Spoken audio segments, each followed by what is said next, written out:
में वॾो असां सां नूंद ज़ुल्म त इहो आहे त हिते माना तालीम जो सिस्टम भी माना तक़सीम थियल आहे। ग़रीब जे लाइ अलॻि तालीम आहे, अमीर जे लाइ अलॻि तालीम आहे, मदरसनि जे शागिर्दनि जे लाइ अलॻि तालीम आहे, वरी प्राइवेट स्कूलनि में अलॻि तालीम आहे। माना हितां जो जेको शागिर्द आहे उहो माना जेको आहे मुख़्तलिफ़ क़िस्मनि जी तालीम पिराए थो। हाणे माना जेको आहे हे वरी वॾेरा भोतार जेके आहिनि ज़ालिम जेके पॉलिसी साज़, हाणे साईं IBA मुतबर इदारो आहे, माना छाजो मुतबर इदारो आहे? उहो माण्हू जेको आहे हिकिड़ो माण्हू ऑक्सफोर्ड में पढ़ी अचे थो, माना वॾनि यूनिवर्सिटियुनि में वॾियूं डिग्री जेके आहिनि पैसा ख़र्च करे, लखे रुपया पैसा ख़र्च करे डिग्रियूं वठी अचे थो, मुख़्तलिफ़ कोर्स करे अचे थो। उहो हिकिड़ो ग़रीब हारीअ जो ॿारु जेको सरकारी स्कूल मां, हाई स्कूल मां ऐं कॉलेज मां BA करे थो, उन्हनि जो ॿिन्ही जो मयार माना जेको आहे इक्वल कॾहिं बि नथो थी सघे दोस्तो।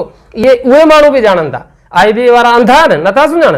IBA ख़ुदि माना जेको इदारो आहे जेको पढ़ाए थो, केतिरियूं फीसूं वठे थो। IBA में को ग़रीब माण्हू पढ़ी सघंदो? हारीअ जो ॿारु पढ़ी सघे थो?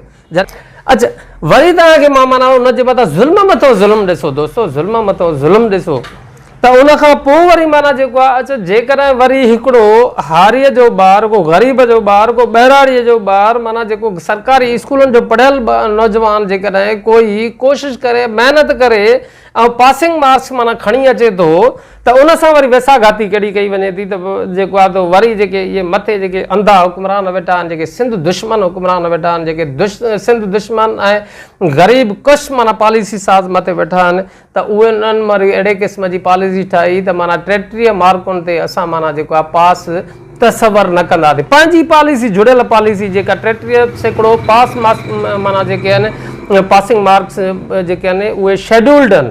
पोइ उन शेड्यूल्ड खे वरी माना ग़रीब खे सिर्फ़ु निंदण लाइ, ग़रीब खे चिथण लाइ, ग़रीब खे पोइते धिकण लाइ माना अहिड़े क़िस्म जी पॉलिसी ठाही वई त हाणे जेको 60 मार्कूं माना जेको आहे खणंदो, उनखे असां वरी जेको आहे त उन खां पोइ जेकॾहिं ॾिठूं त उहे जेके ऑक्सफोर्ड में जेके वॾनि यूनिवर्सिटियुनि में जेके वॾनि इदारनि में वॾा पैसा ख़र्च करे जेके नौजवान आहे, उहे बि माना जेके वीचारा ढेर थी विया। उन्हनि खे बि का ॻाल्हि सम्झ में ई कोन पई अचे त की IBA वारनि जो जेको पेपर आहे उहो आहे कहिड़े ॿोलीअ जो।